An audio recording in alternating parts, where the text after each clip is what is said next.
Assalamualaikum warahmatullahi wabarakatuh. Sahabat muda Nusantara dimanapun berada yang saya banggakan, alhamdulillah kita kembali berjumpa. Dan pada kesempatan kali ini kebetulan saya berada di sekitaran kota Metro. Saya ingin mengajak kepada sahabat-sahabat muda sekalian untuk mengeksplor salah satu tempat yang hari ini lumayan viral di kota Metro dan sekitar. Info yang masuk ke saya, tempat tersebut sangat asik, kemudian juga sangat instagramable sekali ya. Makanya saya juga agak penasaran ya. Tempat tersebut biasanya juga dijadikan ya tempat berkumpulnya beberapa masyarakat Metro dan sekitar, hanya untuk sekedar jalan-jalan santai ataupun hanya sekedar menghabiskan waktu pagi hari, ataupun juga hanya untuk sekedar mencari sarapan pagi. Lah, tempat tersebut adalah Pasar Yosomulyo Pelangi atau yang sering dikenal juga dengan Payungi. Mari sahabat-sahabat semuanya kita eksplor ada apa di Payungi.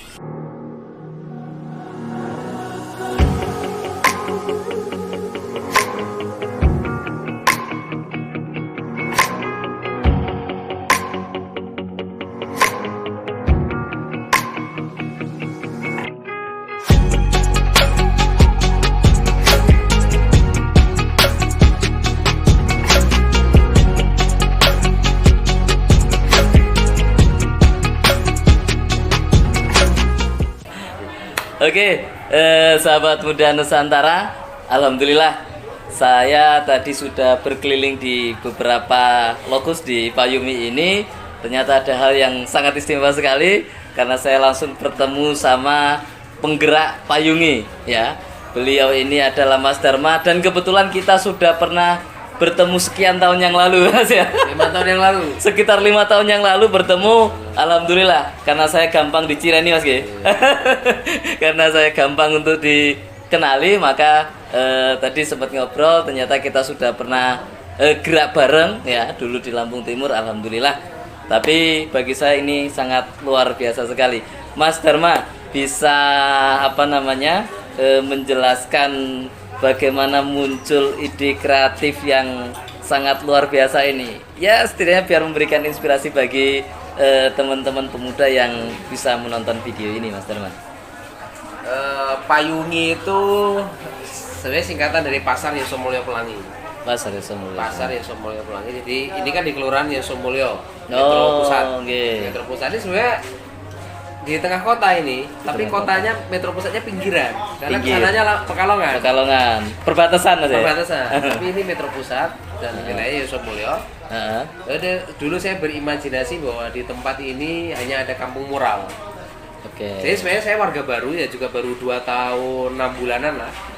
Oh, tinggal di sini baru? Saya kan dari Damraman. Dulu saya gerakin wisata Damraman. Damraman di Metro Utara. Di Metro Utara. Karena ribut tak tinggal pergi. Dan saya bikin rumah di sini.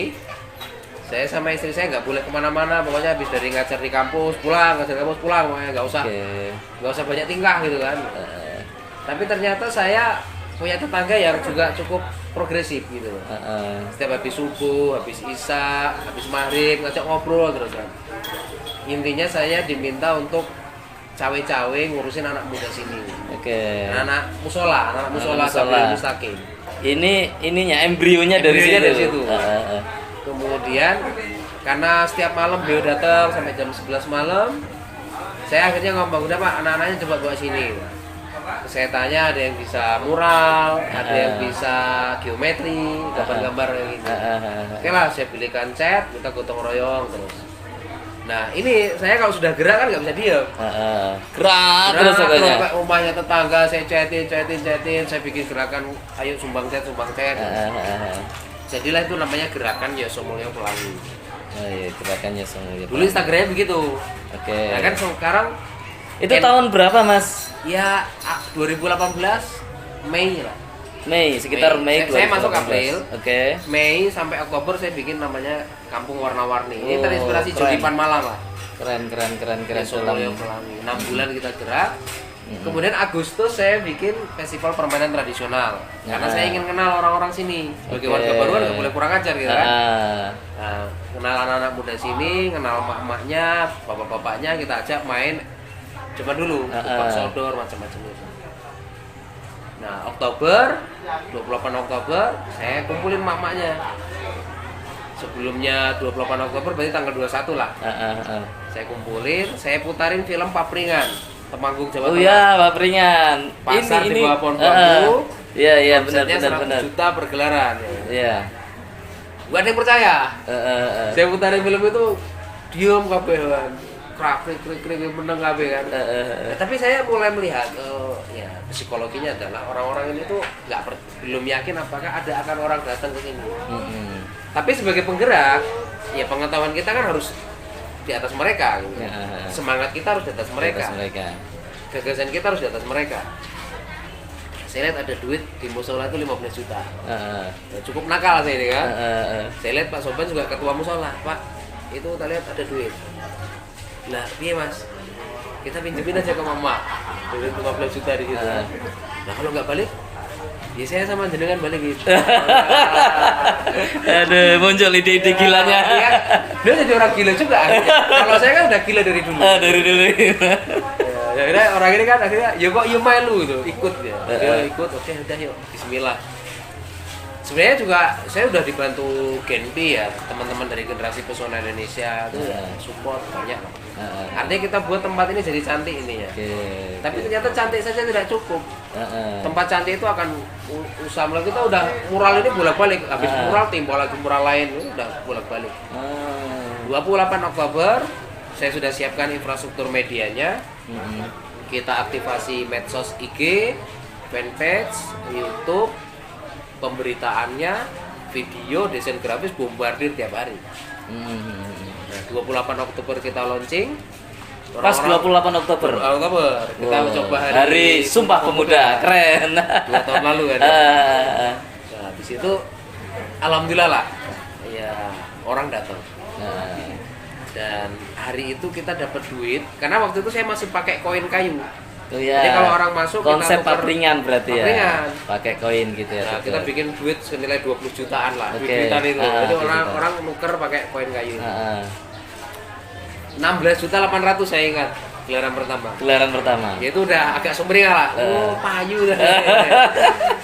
Kan ya orang-orang tadinya kan pesimis. Jadi saya juga nggak malu kan ya. Lumayan. Tapi dari situ kita militan lagi. Gelaran kedua kita bikin tema yang aneh-aneh. Saya ingatku tuh kita bikin tema batik dan akustik lah. Semua pakai batik, kita bikin akustikan. Itu masih hanya sekedar acara-acara seremoni begitu saja ya? Belum ada konsep pasaran begini? Udah, pokoknya langsung mama kita kumpulin, dagang macam-macam. Tapi kan kemudian kita akan bikin tema supaya orang penasaran bahwa di sini bukan hanya kuliner. Lalu kemudian setiap malam Kamis kita ketemuan, sepakat. Kita sebut sekarang jadi pesantren wirausaha. Ini adalah sebagai sebuah transformasi pengetahuan. Di sini juga? Ya di sini, di musola. Musola kecil dulu. Siap. Jadi pesantren wirausaha itu adalah cara kita supaya emak-emak yang dulu kita gerakkan kelak jadi penggerak. Nah sekarang mereka udah naik level. Sudah bisa Instagraman, bisa buka. Ya 2 tahun loh kita dampingi kan. Iya benar. Nah, kembali ke tema ya. Tema gelaran kedua begitu. Gelaran ketiga sampai kita bikin tema klasik dan nyentrik. Jadi kita kumpulin orang-orang di sini, ada yang punya mobil tua, motor tua, sepeda sudah tua, orang-orang tua itu kumpul. Itu akhirnya jadi orang menarik tuh ke sini. Masuk semuanya barang-barang itu ke sini. Ya, jadi kebun saya sebelah ini isinya dulu mobil-mobil tua masuk ke sini. Jadi orang akhirnya selfie dengan hal aneh. Sampai kita bikin gelaran ke-10 lah. Tema nggak berhenti tapi akhirnya capek. Sampai saya masuk rumah sakit tuh. Saking capek. Ngedrop. Diperes semuanya. Tapi efeknya adalah setiap gelaran tuh naik terus ya. Dari 16.800.000 ke 17, 19, 25, 30. Pas 25 itu kita kan bingung Mas, duit itu kan 20 juta. Habis di dalam tarik lagi keluar karena koin kayu itu kan akhirnya mumet dah. Kita bubarin aja koin kayu ini. Sekarang orang masuk beli semua. Tapi ingat, mak silahkan laporan ini untuk melihat perkembangan apakah stagnan atau turun atau malah naik gitu. Nah sekarang pergelaran ini kami ada uang masuk 40 sampai 50 juta per pergelaran begini. pergelaran. Ini hanya hari Minggu aja Hanya Mas hari ya? Minggu pagi jam 6 sampai jam 11 ada kuliner tradisional yang pasti ada kampung kelinci, ada panahan, ada mewarnai, ada menggambar, ada flying fox, ada dongeng, ada musik akustik, ada rumah baca, kami ada perpustakaan. Karena ini sedang bikin Payungi Studio. Oke. Jadi anak-anak mahasiswa saya yang cantik-cantik bisa nyanyi itu sedang saya promosikan untuk saya bikinin lagu. Ya saya buat supaya kreatif. Oke. Wah, keren sahabat-sahabat 2 tahun sekalian. ini ya, 2 tahun ini udah 3,5 M. Uang 2 masuk, tahun perputaran uang sekitar 3,5 uang masuk M. RT kami udah 3,5 M. Ini satu RT basicnya ya? Ya sebenarnya satu RW tapi ini posisi pasarnya di RT 21. Oh, keren. Ini sangat inspiratif sekali sahabat muda sekalian. Jadi memanfaatkan lokasi yang sebenarnya sangat-sangat terbatas sekali Mas ya. Sangat terbatas, sangat ya menjadi gang senggol. Gang sempit. Tapi memang karena Mas Dharma ini memang sejak awal memang ya jiwa gerakannya memang sudah sangat luar biasa sekali dan hari ini juga menggerakkan hal sangat luar biasa sekali. 2 tahun sudah sekitar perputaran uang di angka 3,5 M. Ini sangat recommended sekali karena banyak sekali wahana yang bisa kita nikmati di sini juga ya Mas Dharma ya. Murah tapi tidak murahan. Murah tapi tidak murahan. Ya, memang basicnya beliau itu memang ya anak yang organisatoris, orang yang organisatoris, juga beliau ini adalah dosen, gitu ya. jadi dosen, sangat mendukung. Bayaran sak sen. Ya. Aduh, luar biasa sekali. Terus ini apa nih Mas kira-kira ke depan yang ingin dituju dari ini? Payungi 1 tahun, kami langsung meluncing setelah 1 tahun kemarin ya. Sekarang udah 2 tahun ya. Di 1 tahun itu kami meluncing namanya Payungi University. Oke. Apa itu Payungi University? Dulu saya tuh pernah ngefan tahun 2004, 2005 itu ada band namanya Endang Sukamti Mas. Iya, Endang Sukamti. Pernah denger Endang Sukamti adalah band punk yang ada di Jogja, nggak mau ke Jakarta. Tapi dia fokus ngurusin anak-anak muda. Sekarang dilatih animasi dan sebagainya. Dia mendirikan namanya Das University. Oke. Nah, Payung University terinspirasi dari Das University. Kami adalah sekolah tanpa gelar, tanpa ijazah, tanpa kurikulum. Bahwa orang main ke sini pengen belajar apa kita bareng-bareng. Nah, Payung University ini sekarang mulai berkembang banyak juga. Kami punya kampung bahasa Payungi. Jadi beberapa pengajar dari Pare, pengajar bahasa Inggris datang ke tempat kami belajar bahasa Inggris di sini sekarang udah ada. Oh, di sini ini ya lokasinya depannya. Kita belajarnya di saung sebelah itu. Di perpustakaan. Kemudian kami punya The Center of Desa Studies. Jadi pusat kajian desa. Jadi setiap minggu begini nanti ada tamu nih dari kabupaten lain. Dia juga ingin belajar soal pemberdayaan ekonomi desa. Ya, seperti teman-teman PMI Live In dulu, Mbak Ella waktu itu kirim. Jadi kami kan ada 6 materi ya, social mapping, teknologi pembangunan desa, community approach, media desa, ekonomi desa, geopolitik desa. Jadi anak-anak muda ini jangan hanya jadi penonton di desanya. Ada duit 1 miliar. Ini kalau disorientasi kepala desanya, rumahnya baru, mobilnya baru, istrinya baru. Baru semua, tanahnya luas, rumahnya luar biasa. Kita anak-anak muda penggerak-penggerak itu, kita latih pikirannya untuk mencintai desanya, mengembangkan desanya. Nah, kita latih 2 hari 1 malam sekolah desa di Payungi University. Keren sekali. Nah, ini kalau ini melibatkan berapa orang nih Mas untuk terjadinya Payungi ini?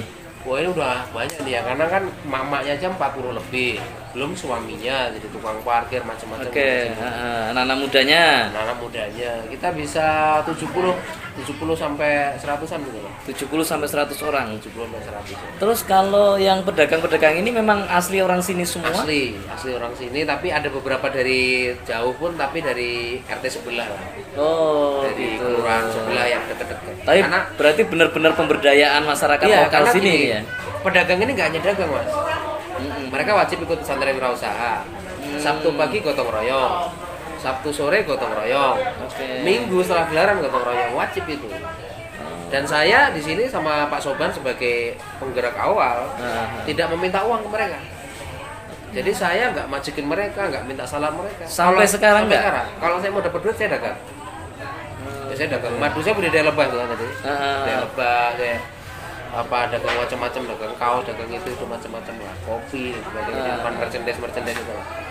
Pak Soban juga dagang makanan. Nah, tapi emak-emak ini setelah gelaran silakan sedekah ke musola. Ini udah habis 800-an lah ini, Mas. Musola depan ini. Kami targetin 400 juta lagi lah, 1,2 M mungkin selesai. Wow, keren. Lantai 1 sholat, lantai 2 aula.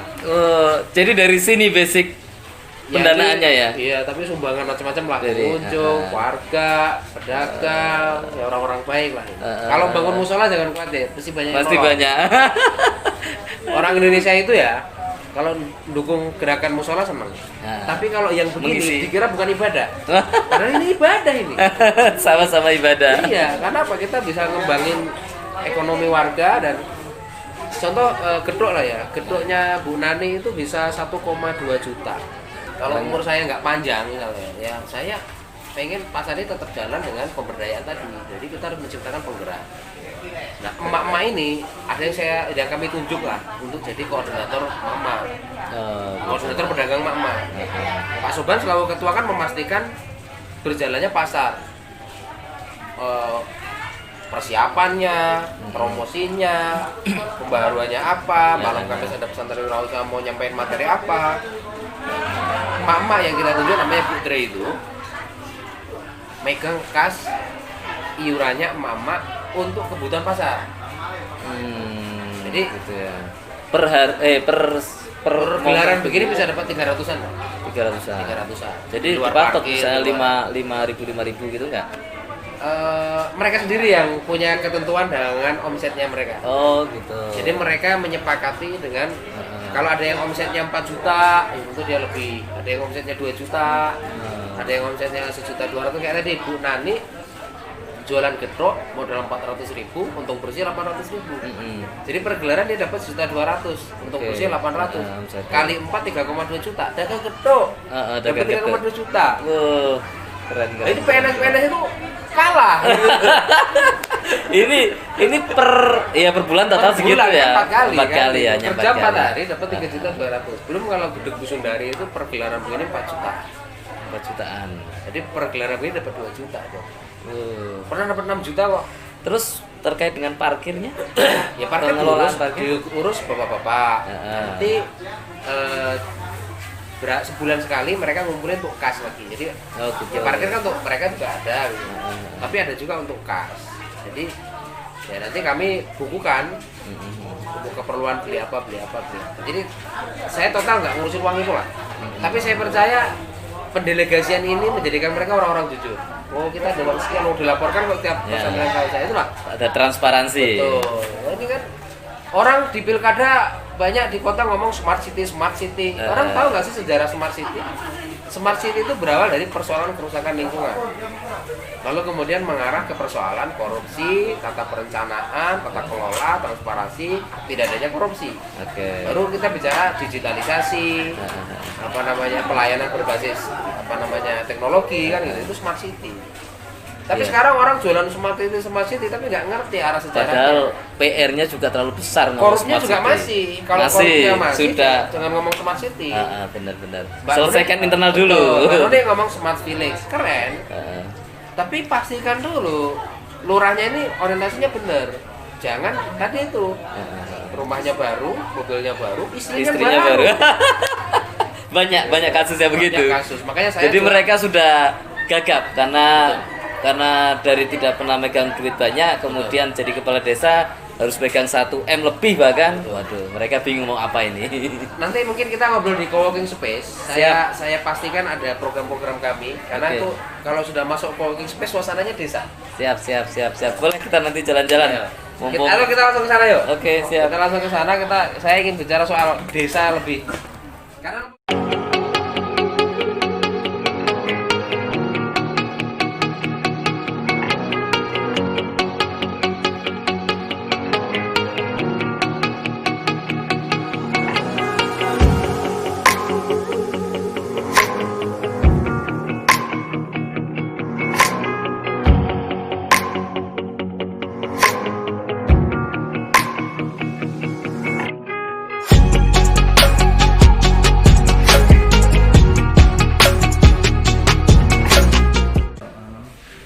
Oke, sahabat muda sekalian, jadi tadi sudah berbincang lumayan banyak sama Mas Dharma ya, salah satu penggerak Payungi ya.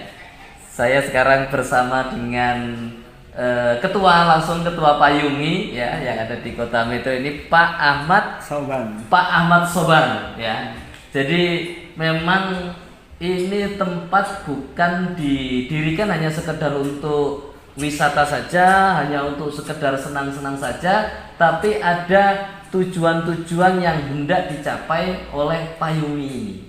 Nah, makanya ada beberapa lokasi yang di situ bisa dijadikan tempat diskusi untuk membaca buku dan lain sebagainya. Artinya bukan hanya sekedar ini tempat untuk wisata, tapi ada jangkauan yang hendak dituju ke depannya. Nah, ini saya sekarang di ruang co-working space. Nah, di sini kita akan berbicara terkait dengan desa. Ya, pembangunan desa. Ya, jadi ini terkait dengan pembangunan desa, artinya bahwa Payungi ini juga mempunyai kepekaan, mempunyai kepedulian terhadap pengembangan desa ke depan seperti apa. Nah, mari kita diskusi sama beliau. Barangkali nanti ada hal-hal yang kemudian bisa kita implementasikan untuk kampung-kampung sekitar kita. Pripun niki Pak terkait dengan wacana-wacana terbangun di Payungi terkait dengan pengembangan desa Pak di sini Pak. Terima kasih. Jadi kami di Payungi ini kaitannya dengan istilahnya wisata kuliner ini alhamdulillah sudah ada 2 tahun ini berjalan. 2 tahun, 2 tahun dengan mencatatkan omset kurang lebih 3,5 M lah sudah 2 tahun ini perputaran uangnya 3,5 M. Setelah istilahnya wisata kuliner ini cukup ya berjalan dengan sudah on the track. Jadi kami dengan beberapa inisiator dari Payungi ini, Pak Dharma dan kawan-kawan mulai mengembangkan adanya namanya Payungi University dan sebagainya. Nah, di Payungi University itu kita konsen di bidang pengembangan desa. Ya, pengembangan desa. Nah, kami ada istilahnya trilogi pembangunan desa. Ya, ini menjadi dasar kita untuk pengembangan desa yang beberapa waktu lalu sudah ada beberapa teman-teman komunitas, teman-teman dari partai yang ikut belajar di sini. Trilogi pembangunan desa itu adalah yang pertama kaitannya dengan bagaimana mengembangkan ataupun potensi-potensi yang ada di daerah itu bisa disatukan, ya. Karena ada satu potensi sumber daya alam, potensi sumber daya manusianya, kan gitu. Nah, yang pertama adalah pengetahuan. Pengetahuan ini berkaitan dengan jelas sumber daya manusia. Jadi harus bagaimana kawan-kawan penggerak, kawan-kawan komunitas ataupun siapapun yang konsen ataupun yang berminat untuk maju di desa tersebut, ya paling enggak pengetahuan ini yang harus kita cukupkan ataupun ditingkatkan. Ibarat kalau kita istilahnya ya dalam agama kita sendiri kan sudah jelas ya, tolakul ini fardhatun 'alal kulli muslimin wa muslimah. Dengan adanya ilmu pengetahuan itu kita akan mengembangkan daripada apa yang menjadi potensi pada diri kita. Itu yang pertama, pengetahuan. Terus yang kedua adalah potensi. Ya, potensi tadi saya sampaikan ada potensi sumber daya manusia, ada sumber daya alam. Kalau melihat Payungi ini dari sisi potensi sumber daya alamnya sangat minim ya, karena hanya ibaratnya kan gang. Iya, gang pun gang sempit Pak. Bahkan bisa dikatakan ya mungkin nggak ada kalau potensi sumber daya alamnya itu. Beda dengan yang di daerah pedesaan yang masih alamnya masih natural, itu ada pegunungan, ada sungai, ada pokoknya sawah yang menghijau dan lain sebagainya itu. Nah, tapi potensi ini bisa diciptakan, ya kan? Tergantung dari sumber daya manusianya tadi kan, kreativitas kita. Ini kan itu. Nah, terus setelah potensi itu ada penggerak. Nah, penggerak inilah yang kalau tadi pengetahuannya sudah ada, terus potensinya juga ya kalaupun tidak ada tapi diciptakan, nah penggerak inilah yang menjadi motornya kan itu motornya.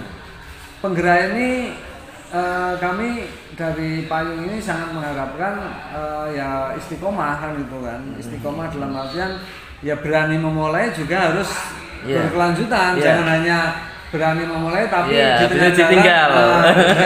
Istilahnya kalau bahasa Jawa itu anget-anget Nah, membangun istiqomah itu kadang butuh PR tersendiri ya, Pak. Betul. Nah, konsisten. Tantangan sekarang ini adalah ya mohon maaf kalau musim-musim pemilu, musim-musim pilkada ataupun apa itu kadang penggerak itu menjadi bahasanya pragmatis.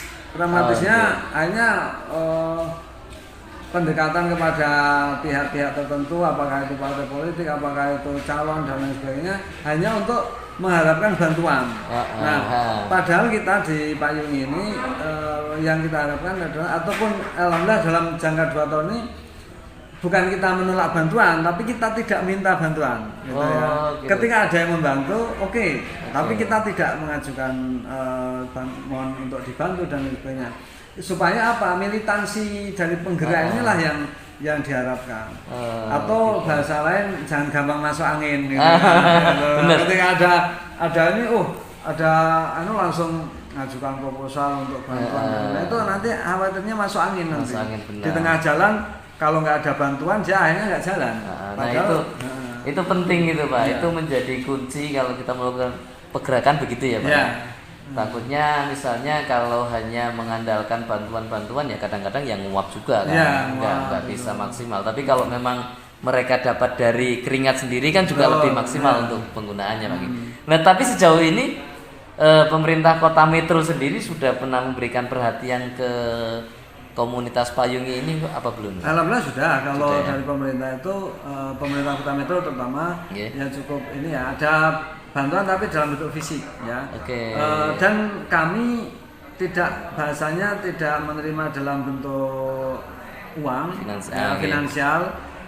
Silahkan kalaupun mau bantu langsung